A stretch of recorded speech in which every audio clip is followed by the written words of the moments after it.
Hi everyone. ఈరోజు మనం మామిడికాయ ఊరగాయ పెట్టుకుందామండి. అంటే పికిల్. నేను ఒక 5 కాయలు తీసుకొని ఈ విధంగా ఇంట్లోనే ఒప్పులుగా కొట్టుకున్నానండి.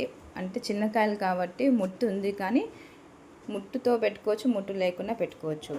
ఇంక ఇప్పుడు మనము పోపు రెడీ చేసుకుందామండి. ముందుగా ఒక పెనం తీసుకొని తగినన్ని ఆవాలు, అంటే 5 కాయలు కాబట్టి నేను కొలతలతో చెప్తున్నాను. 3 నుంచి 4 టేబుల్ స్పూన్లు ఆవాలు, 3 నుంచి 4 టేబుల్ స్పూన్ జీలకర్ర కొలతలతో చేసుకోండి. చిటికెడు అంతా మెంతులు వేసుకుందాం. ఇంకా ఇవన్నీ చిటపట అనేంత వరకు వేయించుకోవాలండి. ఎంత వేగితే అంత బాగుంటుంది. చేదు వాసన పోయేంత వరకు మెంతులు, జీలకర్ర, ఆవాలు ఒక 2 నుంచి 3 సెకండ్లోనే వేగిపోతాయండి. చూడండి, ఈ విధంగా చేసుకున్నారంటే మీకు తక్కువ క్వాలిటీ కాబట్టి 5 కాయలు కాబట్టి నేను ఈజీగా చెప్తున్నాను. ఎప్పుడు పెట్టుకొని వాళ్ళు కూడా పెట్టుకోవచ్చు. ఈ విధంగా వేయించుకొని చల్లానాక మనము పొడి చేసుకుందామండి.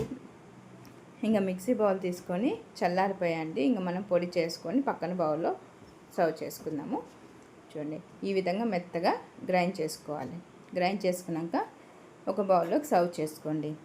ఈ ఊరగాయ మటుకు చాలా బాగుంటుందండి. ఇప్పుడు మామిడికాయ సీజన్ కాబట్టి అందరూ ఊరగాయ అనేది పెడుతూ ఉంటారు. నేను చెప్పినట్టుగా పెట్టారంటే చాలా టేస్టీగా చాలా బాగుంటుందండి.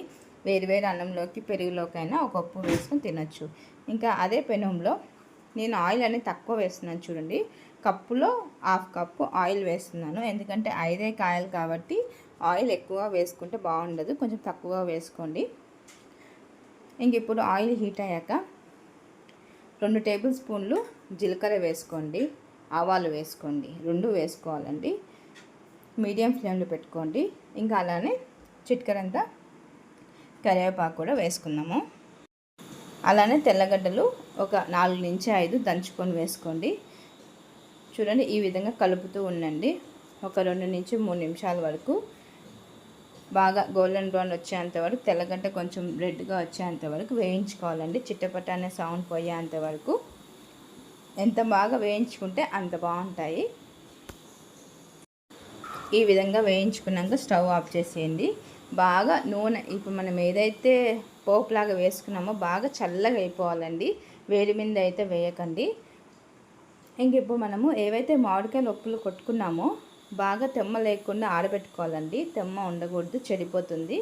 చూడండి, నేను మామిడికాయలు అనేది తెమ్మ లేకుండా బాగా కొంచెం ఎండకైనా పెట్టుకోవచ్చు, ఒక 5 నుంచి 10 నిమిషాల వరకు. ఈ విధంగా చిన్న కొట్టుకున్నారంటే తొందరగా మాగుతుంది. కాయ అనేది పుల్లగా ఉండాలి ఫస్ట్ ఆఫ్ ఆల్. ఇంకా మనము బౌల్లో సర్వ్ చేసుకుందాం. కాయ అనేది పుల్లగా ఉంటే టేస్ట్ బాగుంటుందండి. ఇంకా కారము 2 టేబుల్ స్పూన్ వేసుకుందాము. ఉప్పు 2.5 టేబుల్ స్పూన్ వేసుకుందాము. 2.5 అంటే 3 అయినా వేసుకోవచ్చు. మనం ఫస్ట్ పెట్టే ముందు కొంచెం ఉప్పు రాసుగా ఉంటే ఊరేగోడికి సరిపోతుంది. అలానే ఈ విధంగా కలుపుకోండి. బాగా ఉప్పు కారం కలిసేంత వరకు బాగా కలుపుకోవాలండి. ప్రతి ఒక్క ఉప్పు కూడా ఉప్పు కారం అనేది బాగా పట్టాలి. నేను చెప్పినట్టుగా చేశారంటే ఖచ్చితంగా వేరువేరు అన్నంలోకి, పెరుగులోకి చాలా బాగుంటుంది. ఈ కాయలు కూడా పుల్లగా ఉంటాయండి. ఇంక ఇప్పుడు మనం ఏదైతే మెంతులు, జీలకర్ర, సాసలు పొడి చేసుకున్నామో ఆ పొడి వేసుకుందామండి. ఆ పొడి వేసుకొని కలుపుతూ ఉంటే స్మెల్ ఎంత బాగా వస్తుంది. అబ్బా, ఊరగాయ పెడుతున్నారు అనే స్మెల్ వచ్చేస్తుంది. వేరువేరు అన్నంలోకి ఎప్పుడైతే రెడీ అవుతుంది తిన్నాము అనే లెక్కలో అనిపిస్తూ ఉంటుందండి. ఈ విధంగా ఒక 10 నిమిషాలు బాగా మసాలా పట్టేంత వరకు బాగా కలుపుకోవాలి. ఇంకా నేనైతే ఇది సాయంత్రం పెట్టానండి. నూనె ఎప్పుడైతే వేడి చేస్తానంటే ఒక 1-1.5 అవర్ ముందుగానే వేడి చేసి చల్లార్చుకొని నూనె అనేది వేస్తాను. ఈ విధంగా కలుపుకున్న తర్వాత చూడండి, పోపుకి ఆయిల్ వేసాం కదా, ఆ ఆయిల్ అనేది పూర్తిగా చల్లారిపోవాలండి. ఇంక ఇప్పుడు పోపు వేసుకున్నాక ఈ విధంగా కలుపుకోండి. మీకు ఆయిల్ తక్కువగా అనిపిస్తుంది కదా, ఊరేగోడికి ఖచ్చితంగా నూనె అనేది పైకి తేలుతుందండి. ఎక్కువ ఆయిల్ లేకుండా ఊరగాయ అనేది పెట్టుకోండి. ఈ విధంగా కలుపుకున్న తర్వాత ఇంకా ఉప్పు కారం సరిపోయేమో జస్ట్ టేస్ట్ చేయండి. ఉప్పు కొంచెం ఎక్కువగా ఉంటే ఊరేగోడికి పుల్లకాయలు కదండి, కొంచెం సరిపోతుంది. కారం ఉప్పు కొంచెం ఎక్కువే పడితే బాగుంటుందండి, సప్పగా లేకుండా. ఈ విధంగా కలుపుకున్నాక ఒకరోజు మూత పెట్టేసి తెల్లారి చూడండి, పైన నూనె అనేది తేలుతుందండి. చూడండి, నూనె అనేది తక్కువ కనిపిస్తుంది కదా.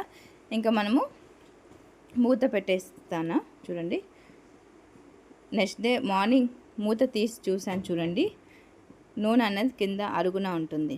నేను ఎంత తక్కువ వేసాను అయినా కూడా నూనె అనేది తేలుతుంది. కాయ అనేది ఊడితే పైన ఉప్పు కారం అనేది జ్యూస్ అనేది వచ్చేస్తుందండి. నూనె కొంచెం తక్కువగా వేసుకొని చూడండి. నూనె తక్కువ వేసినట్టుగా లేదు కదా, కలుపుతూ ఉంటే నూనె కనపడుతుంది. ఈ విధంగా చేసుకున్నారంటే మామిడికాయ ఊరగాయ అండి, అంటే పికిల్ చాలా అంటే చాలా బాగుంటుంది. చేయని వాళ్ళు కూడా చేసుకుంటారు. ఖచ్చితంగా ట్రై చేయండి.